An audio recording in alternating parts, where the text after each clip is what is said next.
Maswerteng araw sa lahat ng taga-subaybay ng Moment by Rian Podcast Vlog. Narito ang monthly reading guide para sa mga zodiac sign na meron kayo. Aries, sa buwan na ito kailangan mong mag-self-love o meditate. Maaring nakakaranas ka o makaranas ka ng depression. Nasa sayo kung lalabanan mo ang problema at hahayaan lamang lumipas o magpapadaig ka sa sitwasyon. Feeling ng kawalan ng gana o focus o interes sa buhay. On the other hand, o reverse reading, ito na ang sign mo para mag-let go sa anumang problema at magsimula ka ng panibagong chapter ng buhay mo. Mas magkakaroon ka ng focus kung hahayaan mo dahil sa pag-let go mo sa past or sa nagdaang problema. Taurus, a mother's love. Fertility o pagbubuntis naman ang meron sa ibang mga Taurus sign. At sa iba naman ay issue ang pagbubuntis. May mga problemang masosolve kayo, pakiramdaman nyo ang intuition o kutob. Abundance at fertility ang simbolo ng card nyo. Gemini, kayo ang literal na self-love ngayong Abril. Perfect ang buwan na ito para mag-enjoy kayo sa inyong sarili, sa inyong pinaghirapan. Best time for vacation, relaxation ang month of April para sa inyo. Gastusan mo din ang sarili mo, hindi puro sa ibang tao. Masyado ka kasing gugol sa trabaho, wala nang time para mag-enjoy. Iingatan lamang ang mga pera mo o wallet mo ngayong buwan dahil maaaring mawala ito. Kung may gusto kang gawin, simulan mo na ngayon habang malakas ka pa. Cancer, huwag puro utak ang gamitin. Minsan kailangan din magdesisyon gamit at sinasabi ng puso. Iwasan mong maging dahilan ng away dahil pagsisisihan mo. Alisin mo ang ugaling mapagrason, in short, pagsisinungaling. May mga bad news na matatanggap kaya kung hindi mo inaksyonan ang mga bagay-bagay na ginawa mo nung past, problema mo yan ngayong Abril. Leo, to be honest, nakakuha ako ng death card sa inyo. Ayaw ko mang sabihin pero ito ay para magabayan kayo. On the other hand, not because it's a death card doesn't mean na ganun nga.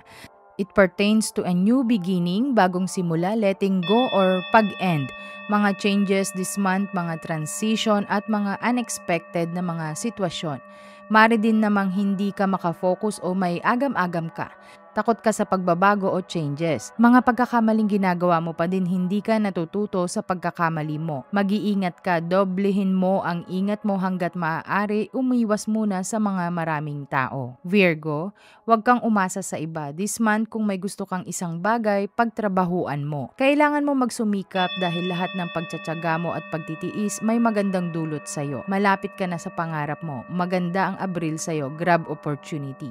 Huwag ka lang masyadong padalos-dalos, iisipin mo munang mabuti ang gagawin mong desisyon. Libra, aligaga ka ngayon. Labanan mo ang anxiety mo na nararamdaman mo yung takot mo. Takot ka kasi sa mga bagay-bagay o sumubok ng mga bagong ideya. Hindi maganda yan. Kailangan mong i-let go ang mga takot mo. Embrace yourself at magtiwala sa sarili. Scorpio, ngayong month ng April maganda na sumubok ng mga bagong ideya para sa'yo. Lumabas ka sa comfort zone mo, kaibigan. Gawin mo ang mga bagay na hindi mo pa nagagawa para umunlad ka, para mas makita mong may halaga ka at mahalaga ka. Mawiwili ka ngayong month sa mga bagay o hobbies na may kinalaman sa art, like diamond painting or cross-stitching. Creativity month para sa'yo. Iwasan ang maging pabaya sa lahat ng bagay. Sagittarius, kung minsan kailangan mo din ng kasama o teamwork, ika nga, may growth, learning capabilities ka ngayon, bagong ideas at pagkakaabalahan. Hard work pays off. Ngayong month ng April, maganda ang barahan nyo. May mga reward na matatanggap. Lahat ng pinagpaguran mo may kapalit na magandang reward.